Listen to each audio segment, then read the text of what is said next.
আমি আজকে দেখেন ওভেন ছাড়া হাঁসের ডিম দিয়ে গরম গরম স্যান্ডউইচ বানিয়ে নেব।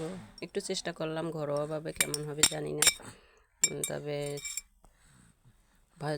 যদি ভালো না হয় তাহলে কেউ কিছু খারাপ মন্তব্য করবেন না প্লিজ। আমি একটু চেষ্টা করলাম। দুটো হাঁসের ডিম নিয়ে নিয়েছি, আমি প্যানের ভিতরে দিয়ে দিলাম। এই যে ডিম দুটো উল্টিয়ে পাল্টিয়ে ভালো করে ভেজে নিলাম। আমি রুটিগুলোর চারপাশের লাল আবরণটা ছেড়ে নিয়েছি। দেওয়ার পরে এখানে আমি যে একটু সয়া সস দিয়ে দিলাম। দেওয়ার পরে আমি আর এক পিস রুটি উপরে দিয়ে ঢেকে দেব। দেওয়ার পরে এই যে দেখেন, এখন আমি রুটিগুলোকে দুটো রুটিকে 4 পিস করে নিলাম।